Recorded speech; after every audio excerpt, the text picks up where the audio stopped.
Il tragico schianto sul Montello in cui hanno perso la vita due fidanzati, entrambi appassionati di moto. Proprio 2 giorni prima della tragedia avevano messo in vendita la Ducati in sella alla quale sono poi usciti di strada. Stavano insieme da pochi mesi Antonio e Nicole, 2 giovani morti nell'incidente a Volpago. Sul posto fiori e via vai di amici. A Breda e Montebelluna il dolore delle famiglie e lo sconcerto delle 2 comunità. Il parroco di Cessalto, in prima linea contro le stragi sulle strade, lancia un messaggio. I lutti, dice, non devono isolare ma unire le famiglie per superare un dolore incancellabile. Vandalismi alle scuole medie di Paderno di Ponzano, col comune costretto a ricorrere alla vigilanza armata di notte e all'installazione di nuovi allarmi e di telecamere. A bordo del treno senza biglietto, 20enne si rifiuta di scendere dal convoglio che riparte con oltre un'ora di ritardo. Il giovane è stato denunciato dai carabinieri.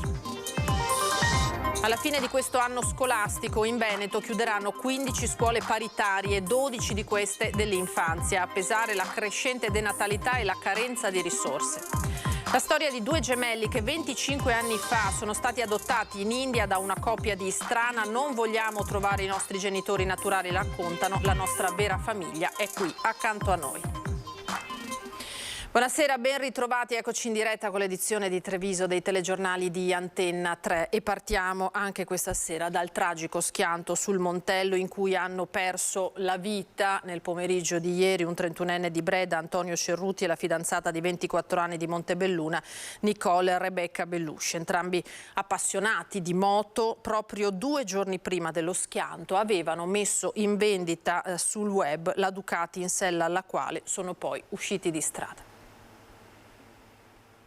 L'avevano messa in vendita sul web 2 giorni prima dell'incidente che è costato loro la vita, Antonio e Nicole, la moto Ducati con cui sono usciti di strada sul Montello a Volpago all'altezza di una semicurva, schiantandosi contro un palo della Telecom e facendo piombare nel dolore più atroce le loro famiglie che si sono incrociate poi all'obitorio, straziate e incredule. A Breda di Piave, proprio di fronte al municipio, abitava Antonio Cerutti, 31 anni, unico figlio di Luana e Mario. Il papà ha uno studio dentistico a Silea. Un lento via vai, zii, nonni, vicini nella casa di via Trento e Trieste dove Antonio, progettista e tecnico commerciale alla Comas di Paese e grande appassionato delle 2 ruote, teneva le sue moto e sistemava anche quelle degli amici, come ci ha spiegato la mamma. Era andato a pranzo fuori, sono andati a Piedavina a mangiare. Loro 2 o con amici? No, loro due. Dove avremmo dovuto andare anche noi, mi abbiamo detto no, ma andate voi, ci vediamo a cena stasera, quindi... E tornando poi, e ha detto ritorno presto perché ho da fare in garage con le moto, dopo sto sistemando un'altra moto e alle 5 non lo vedo arrivare. Poi la notizia che non si vorrebbe mai ricevere, che spalanca il dolore più grande. Il sindaco Cristiano Mosole ha voluto far visita alla famiglia per portare le condoglianze di tutta la cittadinanza. La famiglia è devastata, non si capacitano di quello che è successo, adesso ci vorrà tempo, io ho chiesto, naturalmente abbiamo portato le condoglianze a loro e ho chiesto quando si sentiranno poi chiaramente con i genitori di Nicole di fare le condoglianze anche a loro, perché anche loro sono naturalmente distrutti per quello che è successo. L'ex sindaco Alfonso Beninato è stato invece il maestro elementare di Antonio e lo ricorda con dolore e affetto. Gli alunni rimangono nel nostro cuore come insegnanti, insomma, e lo ricordo proprio come un ragazzo bravo, simpatico, aveva un'ironia molto sottile, lo ricordo come se fosse ieri, insomma, è proprio a ciel sereno, insomma, questa notizia qui.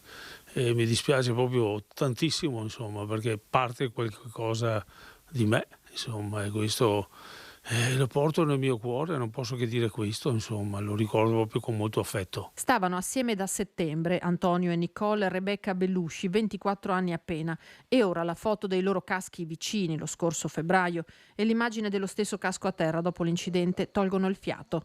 Nicole viveva in via Caberlotto a Montebelluna insieme a papà Pasquale che lavora al bioparco, mamma Monia, la sorella e la nonna, dipendente del negozio di ricambi Beps. Anche lei era una grande appassionata di moto, se n'era comprata una da pochissimo e stava facendo la patente. Ho chiamato papà Pasquale, che conosco, un volontario del bioparco, proprio per esprimere le più profonde condoglianze, non solo da parte mia ma anche da parte di tutta la città di Montebelluna. Ovviamente un pensiero va ai parenti e agli amici sia di Nicole che di Antonio. Fin qui la tragedia di Volpago. Ora andiamo a Cessalto, la grotta di Lourdes accanto alla chiesa e un'urna con i nomi dei ragazzi morti in strada e poi le messe per ricordare dei lutti che, spiega il parroco Don Mauro Gazzelli, non devono isolare ma unire le famiglie per superare, dice, un dolore incancellabile. La mia domanda è come trasmettere ad esempio il valore della prudenza, perché se non siamo umili e non acquisiamo queste virtù umane principali, è un cimitero, cioè sarà una strage. La sicurezza sulle strade del proprio territorio, la sicurezza lungo l'autostrada A4 che proprio tra Cessalto e San Stino di Livenza ha il suo tratto ormai tristemente famoso, il tratto cosiddetto maledetto. Don Mauro Gazzelli, arciprete delle 3 parrocchie di Cessalto, è in prima linea per cercare di far cessare la lunga serie di lutti in strada, ma anche nello stare accanto alle famiglie che hanno perso un loro caro. Io ho perso quasi 50 ragazzi della mia parrocchie e quindi spiritualmente mi rendo conto come queste famiglie, questi genitori, come sono segnati e direi anche troppo poco ricordiamo le vittime, cioè quelli che rimangono e si portano a vita poi delle disabilità, delle sofferenze nel corpo o anche nello spirito perché hanno visto il proprio amico morire sulla strada. Quindi è una sofferenza che continua nel tempo. Ecco. Genitori, fratelli, amici, il dolore non deve isolare, dice Don Mauro, ma unire, e lui di questo motto spontaneo si è fatto portavoce e guida spirituale. Quella gente rimane isolata. L'importante è nessuno può restituire un figlio.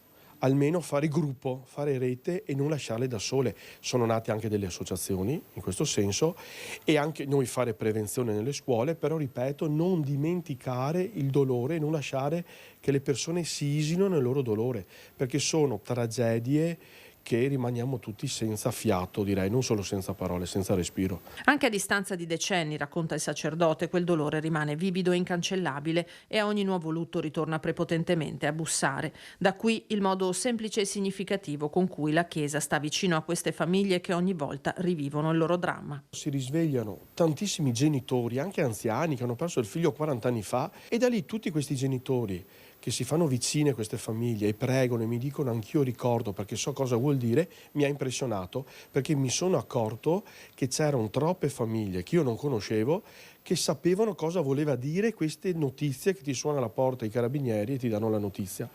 Quindi da lì ho realizzato questa grotta di Lourdes e l'urna dove ogni anno facciamo memoria di questi nomi, speriamo di non aprirla più.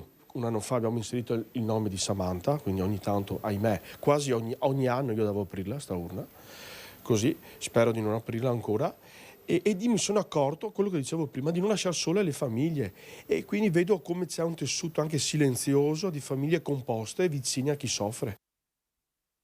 E un'altra famiglia che vive un lutto tremendo è quella di Mattia Battistetti. Ieri vi abbiamo mostrato le immagini della marcia in memoria del ragazzo di 23 anni di Montebelluna morto sul lavoro. Queste sono alcune delle immagini della mamma che depone un mazzo di fiori sulla panchina bianca dedicata a Mattia nei 2 anni dalla sua morte. E c'è chi ha avuto il coraggio evidentemente di rubare quel mazzo di fiori. Questo è un post della sorella Anna che scrive: a te che hai compiuto un gesto poco onesto e inclassificabile, dico che il valore del bouquet che hai rubato dalla panchina bianca dedicata a Mattia Battistetti e a tutti i morti sul lavoro non è quantificabile in denaro quanto, non so se lo puoi capire visto il gesto che hai fatto, un segno significativo di riconoscenza verso chi non c'è più. Questo nei 2 anni, come abbiamo detto, dalla morte di Mattia e a pochi giorni domani dalla festa dei lavoratori che andrebbe evidentemente onorata diversamente.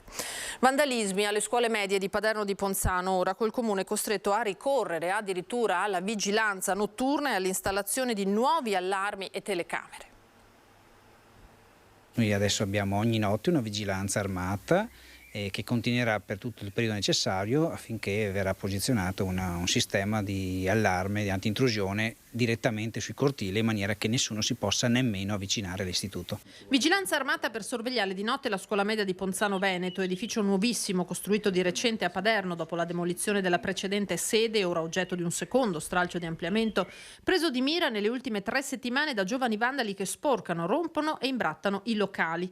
Il primo blitz la notte del venerdì santo con tanto di lancio di frutta in sala insegnanti, la replica il 23 aprile con i carabinieri che li hanno mancati per un soffio. E probabilmente questi il giorno successivo hanno deciso di sfidare non solo il comune, non solo la società e le comunità, ma le stesse forze dell'ordine, e hanno in questo caso abbattuto un altro serramento. Sfondando il serramento sono entrati e il tempo di reazione tra allarme e arrivo delle forze dell'ordine è bastato per rubare 2 PC portatili e per scrivere questa volta delle scritte ingiuriose sulle pareti nei confronti delle forze dell'ordine.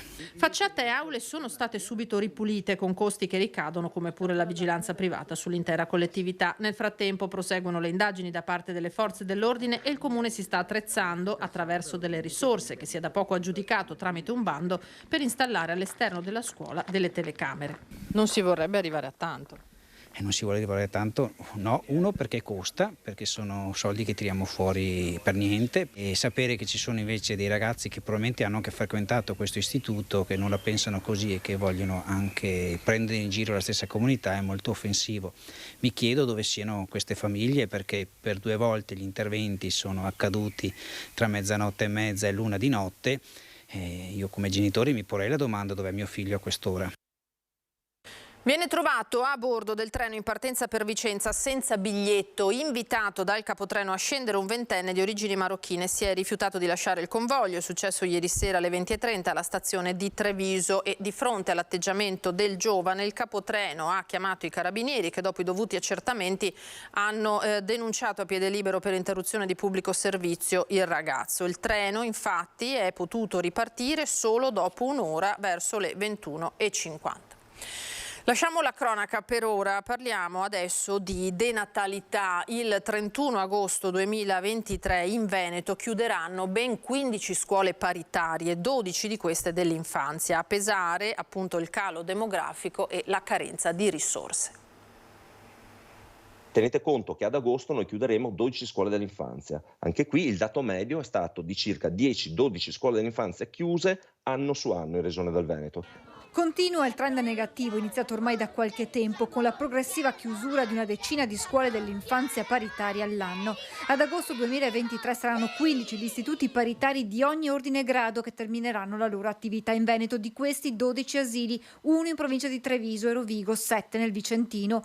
Numeri dietro ai quali ci sono servizi alla comunità che vengono meno e posti di lavoro a rischio. Alla base delle chiusure la mancanza di bambini. Quest'anno le iscrizioni alle scuole materne sono diminuite del 4% rispetto all'anno scorso. Se 15 anni fa erano 1.300 gli istituti paritari associati alla FISM, oggi se ne contano 1.000. Realtà che oltre che con la denatalità devono fare i conti con risorse insufficienti a coprire gli aumenti. In media le scuole del Veneto hanno registrato incrementi del gas del 110% rispetto al 2022 e del 140% per l'energia elettrica. Hanno dovuto aumentare, ahimè, le rette. L'aumento della retta è stata all'incirca tra le 20 e i 40 euro, tra 20 e 40 euro di media al mese. Dalla FISM Veneto un duplice appello ai comuni perché utilizzino in modo corretto i fondi del PNRR e sostengano le piccole realtà, e al governo perché attui il Family Act e la legge 62 del 2000 sulla parità scolastica. Con delle risorse appunto certe, pluriennali e tali per cui diciamo che con 300 milioni di euro in più l'anno noi salviamo tutte le scuole dell'infanzia paritarie d'Italia, tutte. Andiamo ora alla pagina politica dedicata in particolare alle amministrative di Treviso. Il politico ed economista Carlo Cottarelli a Palazzo dei 300 per parlare di sviluppo economico sostenibile col candidato sindaco di centrosinistra Giorgio De Nardi. Tra i temi anche l'inflazione e il PNRR. Il Salone dei 300 al completo, numeroso anche il pubblico in piedi per l'incontro organizzato dal candidato sindaco del centro-sinistra Giorgio De Nardi con il senatore del Partito Democratico ed economista Carlo Cottarelli. Trend economico nazionale e internazionale, cause dell'inflazione, importanza della svolta green, i temi intavolati da Cottarelli e De Nardi. Sì, io credo che fino adesso a Treviso sia stata completamente trascurata questa componente, e invece io credo che il sindaco abbia una forte responsabilità, quantomeno in termini di regia e di indirizzo strategico della città, quindi può influenzare, può far sì che certe condizioni si possano creare lavorando con le associazioni di categoria, lavorando con gli imprenditori, lavorando con tutto l'associazionismo per mettere in moto quei meccanismi che possono favorire lo sviluppo appunto economico basato sui giovani e sulla sostenibilità.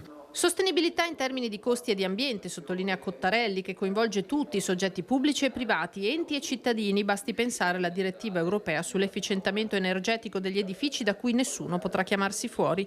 L'altra urgenza è l'abbattimento delle emissioni. L'obiettivo è quello di decarbonizzarci completamente entro il 2050, cioè emissioni zero. Questa non è una cosa facile, non è una cosa facile perché se fosse facile l'avremmo già fatto. Dobbiamo passare da un'energia che è più sporca a un'energia più pulita e ci sono dei costi. La domanda è se siamo disposti ad affrontarli per il bene nostro e soprattutto delle generazioni future. Più impellente ancora non perdere i fondi del PNRR, preoccupazione che i sindaci di casa nostra hanno di fronte al freno tirato con cui procedono i comuni del sud Italia. Il problema è una parte dell'Italia riesce a farlo, un'altra parte non riesce a farlo e quindi i soldi non arrivano per nessuno. È un'ipotesi che non voglio neanche considerare, quindi bisogna che in tutta Italia ci si rimbocchi le maniche e si facciano le cose che si sono concordate di fare. Il candidato sindaco del Popolo della Famiglia, Luigino Rancani, invece sarà domani presente alla manifestazione organizzata per il 1° maggio davanti all'ospedale Cafoncello dai sindacati, puntata sui bisogni della sanità. Tema, avendo svolto la professione di medico, che è molto caro a Rancani.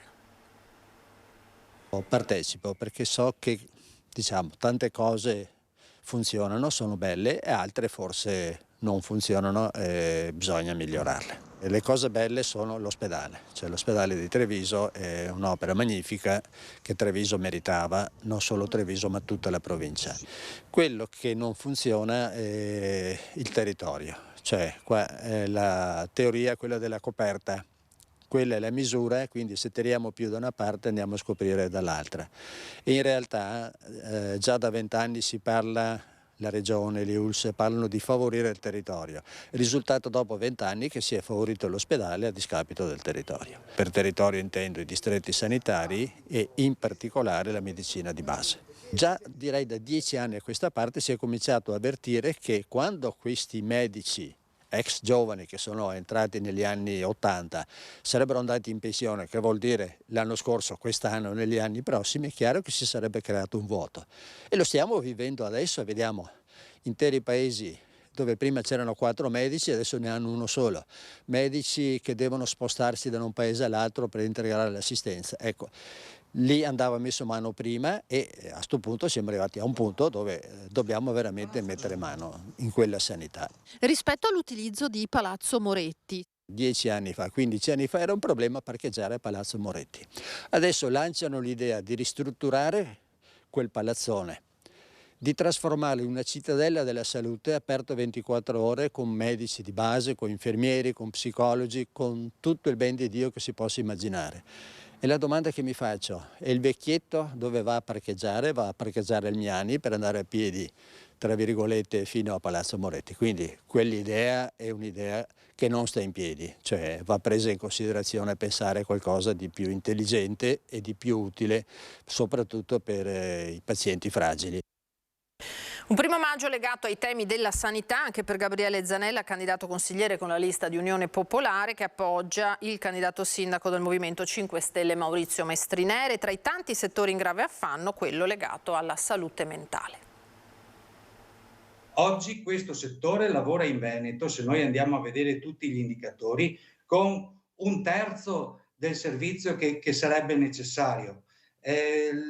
Il servizio sanitario nazionale ci indica il 5% rispetto alla spesa sanitaria come necessità di investimento in questa specialità medica. Il Veneto è purtroppo la penultima regione per quello che riguarda l'investimento in psichiatria in Italia in rapporto appunto alla spesa sanitaria, con il 2,26 o giù di lì. Abbiamo medici, psichiatri che hanno 3 volte i pazienti che dovrebbero avere secondo quelle che sono la necessità legata alle statistiche di settore. Quindi su questo settore e sulla sanità più in generale la CGIL il 1° maggio farà una manifestazione fuori dall'ospedale di Treviso appunto, e credo sia veramente opportuno manifestare il 1° maggio in questo luogo e credo che insomma il 1° maggio vada vissuto e ci sia tutte le opportunità, gli appuntamenti in provincia di Treviso per farne un appuntamento significativo che metta assieme il pubblico, che metta assieme l'ecologia, che metta assieme il diritto del lavoro e di un reddito dignitoso. Rinnovo l'appello dal 15 di maggio a firmare, a venire ai nostri banchetti a firmare una proposta di legge di iniziativa popolare sul salario minimo legale come avviene in tutta Europa. E ieri c'è stata la presentazione della lista Mario Conte, tra i candidati anche il più giovane aspirante consigliere di questa tornata, Nicolò Dogao, che spiega i motivi che lo hanno portato a questa sfida. Quello che io punto e quello che insomma tutti ambiscono è sicuramente il poter portare la voce dei giovani anche in Consiglio Comunale e quindi anche portare a Treviso insomma i giovani come rappresentanza. Ecco. Di cosa hanno bisogno i giovani oggi? I giovani hanno bisogno, appunto riprendo dal fatto che hanno necessità di essere rappresentati e quindi noi stessi giovani dobbiamo metterci al servizio di noi stessi e del paese e di Treviso in particolar modo.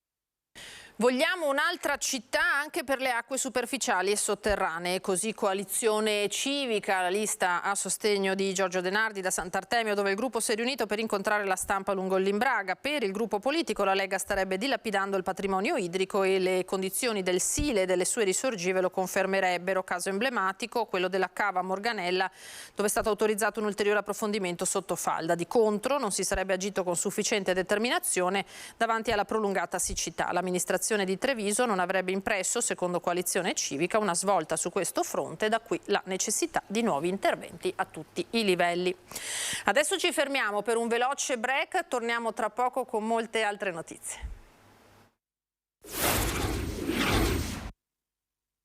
Eccoci di nuovo in diretta edizione di Treviso dei nostri telegiornali. Ripartiamo da San Zenone degli Ezzelini. Al via il progetto di riqualificazione del centro. Si parte dalla costruzione di una nuova piazza.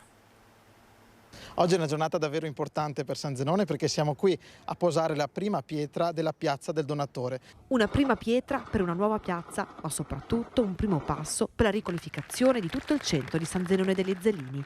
Un progetto dal costo complessivo di 860.000 euro, suddiviso in 3 stralci per un'area di 4.300 metri quadri.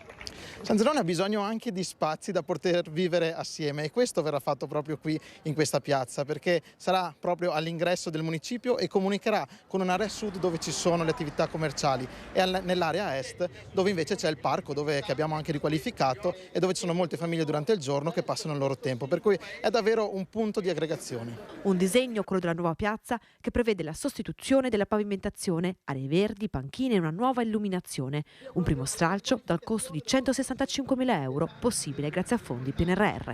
Alle mie spalle c'è l'emblema della donazione San Zenone perché sono delle persone che hanno ricevuto o hanno donato organi e quindi noi abbiamo proprio deciso di intitolarla al donatore per dare proprio significato, un'impronta del dono in questa piazza, in questo paese che tanto ha dato la donazione. Vi raccontiamo adesso invece la storia di 2 gemelli che 25 anni fa sono stati adottati in India da una coppia di Istrana. Oggi nella nostra prima edizione questa famiglia ci ha raccontato questi anni insieme e le emozioni di quei giorni del 1998. Guarda, amore! Era il maggio 1998, in un orfanatrofio in India iniziava la nuova vita di Ram e Lax, 2 gemellini di appena 2 anni e dei loro genitori Sandra e Mario, arrivati da Istrana per abbracciare i loro bambini. Comincia così la storia della famiglia Miotto, documentata 25 anni fa anche dalle telecamere di Antenna 3 in queste immagini d'archivio. Tutto inizia quando la coppia decide di intraprendere la strada dell'adozione. Il desiderio sarebbe quello di una bambina, ma poi, in pomeriggio, arriva una telefonata. Dall'altra parte della cornetta la notizia tanto attesa. Ci sono questi 2 gemellini di 2 anni? Di 2 anni e io non potevo dire subito di sì, cioè la domanda l'abbiamo fatta in 2, quindi... Quando mi ha detto così ho detto ma gli hai detto di sì subito? No, ma l'abbiamo fatto in 2, cioè abbiamo chiamato subito, ho detto partite con le carte. Dopo poco la coppia parte per l'India, dove per la prima volta Sandra e Mario possono stringere tra le braccia Ram e Lax. Che era una gioia che non vedevamo l'ora. Io avevo già la foto da un po', io me la mettevo nel letto, me li sognavo. E eccoli, io quando li ho visti, non lo so. Piangevano loro, ma piangevo anch'io. 10 giorni in India, poi il rientro in Italia, l'accoglienza, l'arrivo all'aeroporto di Venezia con l'applauso di amici e familiari. Per Ram e Lax è l'inizio di una nuova vita, circondati dall'amore dei genitori, dei nonni e dei parenti. 25 anni durante i quali purtroppo non sono mancati momenti difficili, episodi di discriminazione vissuti a scuola e non solo, che mamma Sandra ha però sempre saputo affrontare. Ovviamente noi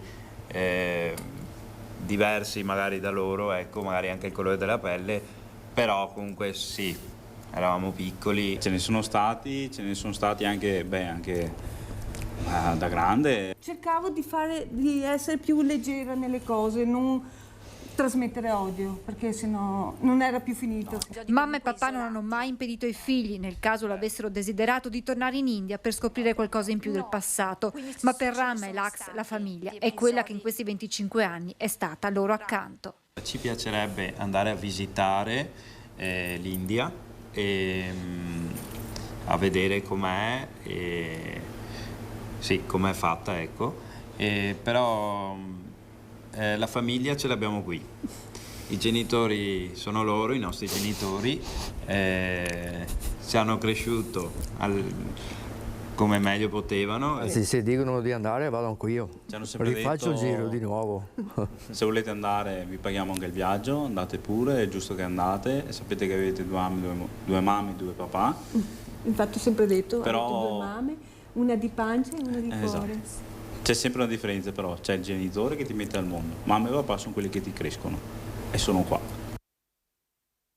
Adesso andiamo a un ricordo di tutt'altro genere. 30 anni fa a Roma accadeva uno dei gesti più eclatanti che hanno decretato la fine della Prima Repubblica. Davanti all'hotel Raphael venivano lanciate le monetine che hanno cambiato anche la storia del nostro nord-est. È una casualità, ero per sindacato, stavo andando verso l'albergo, a un certo punto ho visto dall'albergo Raphael che usciva una macchina e c'erano delle persone che stavano assalivano appunto la vettura di Craxi e niente, e poi lì la polizia è arrivata e ci ha fatto sgombrare. È uno dei testimoni oculari di uno degli atti simbolo della fine della Prima Repubblica. 30 aprile 1993, 30 anni fa Bettino Craxi, ex Presidente del Consiglio, leader del Partito Socialista Italiano, uno degli uomini più potenti del tempo, viene letteralmente assalito da una folla inferocita trattenuta a stento dalle forze dell'ordine. Alla sua uscita la gente inizia a lanciare di tutto, monetine, sassi, pezzi di ferro. Il trevigiano Ciro Zanella, al tempo parlamentare, ricorda così come Craxi descrisse quell'episodio. Lui disse: è la prima volta che provo sulla mia pelle lo squadrismo, e questo è stato un segno della sua sofferenza in quel momento. Dietro c'era la vicenda di Mani Pulite che scoperchiava la corruzione della politica. Una prassi, quella del 3% su tutti gli affari con lo Stato, comune a tutti i partiti, come sottolineò Craxi nello storico discorso in aula del 3 luglio 1992. Eppure le monetine vennero indirizzate solo a lui e molti da allora pensano che dietro a tutto ciò ci sia stata la mano della CIA. Ma secondo lei era organizzato o è stata una cosa spontanea? No, secondo me è una cosa organizzata, non poteva essere una cosa spontanea. Sapevano già che Craxi usciva a quell'ora e si erano appostati lì, hanno fatto di tutto per assalirlo. Quelle monetine sono state il pagamento per Sigonella? Ma secondo me sì, in parte. Era un uomo che aveva disturbato troppo gli equilibri e quindi ha pagato questa sua voglia di rinnovare, di innovare, di fare qualcosa di diverso e soprattutto di rendere l'Italia un paese libero. Da quel momento con l'Italia è cambiato anche il Veneto, anche se per Zanella di poco. E il Veneto quanto è cambiato dopo quelle monetine? Beh, anche il Veneto è cambiato, anche se devo dire che l'elettorato popolare si è spostato di poco, dalla DC è andato sulla Lega e quindi non è cambiato moltissimo. Però anche in Veneto la sinistra è praticamente, non dico scomparsa, ma fiacca, debole. Zaia sarebbe più socialista o democristiano? Zaia. Difficile catalogarlo, soprattutto adesso. Forse nel passato era più semplice, ma non dico come. 500 penne nere hanno sfilato questa mattina a Signoressa in occasione dei festeggiamenti per i 60 anni della fondazione del locale gruppo ANA. Le celebrazioni erano iniziate ieri con l'alzabandiera davanti ai bambini delle scuole elementari. Oggi c'è stato, lo vedete, lo sfilamento e poi la toccante cerimonia con la deposizione sotto al monumento dei caduti vicino alla chiesa di una teca contenente la terra del Montello e quella di Nikolaevka. Continua a crescere intanto il turismo in Veneto e diventa un supporto al reddito di produzioni limitate nel tempo come l'asparago, che oggi a Cimadolmo ha visto i produttori esporre nella storica mostra mercato inaugurata dal presidente del Veneto, Zaia. Abbiamo 73 milioni di presenze turistiche in Veneto e il 66% dei turisti sono stranieri, tanto è vero che già la scorsa estate la Pedemontana ha avuto delle giornate fine settimana col bollino rosso perché molti tedeschi transitavano attraverso la Pedemontana. Numeri che fanno riflettere sulle opportunità economiche per i nostri territori, in particolare per quelli come Cimadolmo che si identificano in eccellenze uniche come l'asparago. Prodotto di nicchia, come per Badoere e Bassano, ora legati insieme da un percorso dedicato per proporsi sui mercati internazionali lasciando da parte storici campanilismi. Sono il sale della promozione i campanili e io non lo vedo in maniera negativa, è giusto che ognuno sia legato al prodotto del proprio territorio perché è l'identità e la storia del territorio, quindi noi non dobbiamo pensare che la carne sintetica sia il futuro è l'asparago bianco di Cimadolmo, quello del Sile di Badoere, Bassano, insomma ognuno ha la sua produzione tipica. Si ricordi che in Veneto abbiamo 350 prodotti tipici e abbiamo la seconda agricoltura d'Italia con un fatturato di circa 6 miliardi di euro. Dietro a questi numeri c'è la fatica dei produttori che vedono con favore l'alleanza tra consorzi. Era una cosa da fare, anche perché stiamo parlando di 3 eccellenze del nostro territorio. La qualità la fa la mano femminile? Sì. Diciamo dopo sulla vendita, sul confezionamento e noi siamo più particolari, insomma siamo un po' più fini. Tra l'altro per lei l'asparago è stato un modo per rientrare nel mondo del lavoro? Rientrare nel mondo del lavoro e dopo una maternità e ho cambiato attività praticamente. Che cosa può portare un giovane in un prodotto che ha 500 anni? Noi in azienda abbiamo già portato delle agevolatrici elettriche in campo e quindi facciamo una raccolta diversa da come facevano i nostri vecchi, diciamo. E poi come innovazione abbiamo i social e tutte queste cose che vedo che funzionano molto. Eccellenze diventate tali grazie alla passione e al volontariato dei territori organizzato dalle Proloco. Sicuramente i volontari, che sono l'anima chiaramente del volontariato, hanno sempre creduto in questo prodotto e in questo enoturismo. Quindi senza di loro non saremmo qua oggi e senza di loro non avremmo tutti questi prodotti valorizzati. Di nuovo a Treviso adesso perché domani si rinnova la tradizionale corsa dei camerieri. 3, 2, 1. Torna domani, 1° maggio, festa dei lavoratori, la tradizionale corsa dei camerieri a Treviso, giunta alla sua 15ª edizione. Un vassoio con un bicchiere, una tazzina e una bottiglietta da tenere rigorosamente in equilibrio lungo tutto il tragitto che si snoderà tra via Cornarotta fino alla pescheria. Una gara, ma soprattutto l'occasione per divertirsi e stare insieme. Così domani alla partenza ci saranno i giovani camerieri e i decani del mestiere come Giacomino Benvenu. Per gli organizzatori una tradizione da mantenere viva. Credo che mantenere le tradizioni della nostra città o le nostre tradizioni nel mondo bisogna saperle tenersele. Adesso non vedo che non sparisse questo, apparisse l'altro. Resta l'incognita maltempo, ma l'architetto Fantin ha già la soluzione. Anche i portici. Resta un ultimo appello da fare. Architetto Fantin, qual è il messaggio alla Presidente Dania Sartorato? Dania, muoviti e vieni ancora con me. Il piacere di leggere e di farlo in compagnia, la maratona di lettura promossa dalla Regione Veneto è e sarà questo, siamo nel Bellunese. Sarà la 7ª edizione, quella della maratona di lettura presentata oggi a Longarone dopo una sorta di anteprima vissuta dagli alunni delle scuole, ospiti dell'aula magna del Museo del Vajont. Vogliamo annunciare quest'anno quello che è ormai un appuntamento tradizionale che si terrà il 29 di settembre e che coinvolge veramente tutti i lettori del Veneto, partendo dalla collaborazione con le scuole, quindi con l'ufficio scolastico regionale, con l'Associazione Italiana Biblioteche, con le associazioni degli editori e con tutti quei soggetti che per passione o per lavoro vedono nella letteratura il centro della loro vita. Maratona di lettura, un'occasione anche per ribadire l'eccellenza proprio nella lettura da parte dei veneti. Sappiamo bene che il Veneto è una regione di lettori, soprattutto di lettrici. I dati ci dicono che a discapito di tanti pregiudizi il Veneto si pone ai vertici delle classifiche delle graduatorie nazionali come regione di lettori, e noi vogliamo trasmettere proprio attraverso questa maratona la possibilità di approfondire alcuni temi e autori veneti. Autori veneti, letteratura di fiume e il ricordo di una tragedia prossima a celebrare il suo 60° anniversario.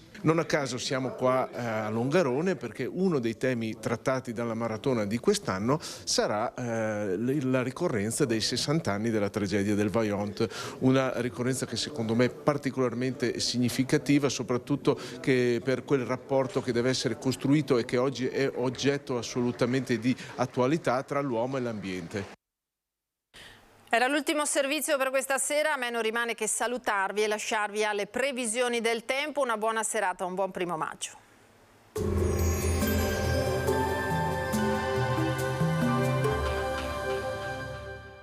Entra nel mondo Lolato. Da oltre 40 anni un team di professionisti per migliorare la qualità della tua vita. Centro del piede con servizi di podologia, laboratorio per la produzione di plantari e calzature su misura.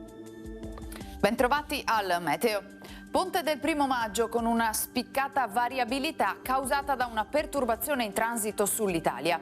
Vediamo insieme il dettaglio.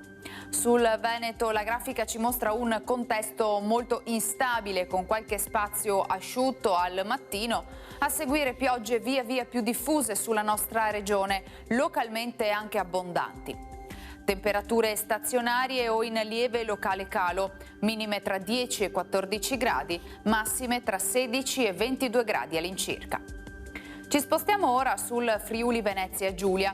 Anche in questo caso inizialmente non mancheranno ampie schiarite, col passare delle ore più nubi e precipitazioni intense. Temperature minime tra 10 e 11 gradi, massime sui 18-21 gradi. Infine diamo uno sguardo alla situazione del Trentino Alto Adige. Il cielo sarà molto nuvoloso con delle piogge probabilmente più diffuse dal pomeriggio. Temperature minime intorno agli 8 gradi, massime infine sui 19-22 gradi. Dal meteo di Antenna 3 è tutto, arrivederci al prossimo aggiornamento.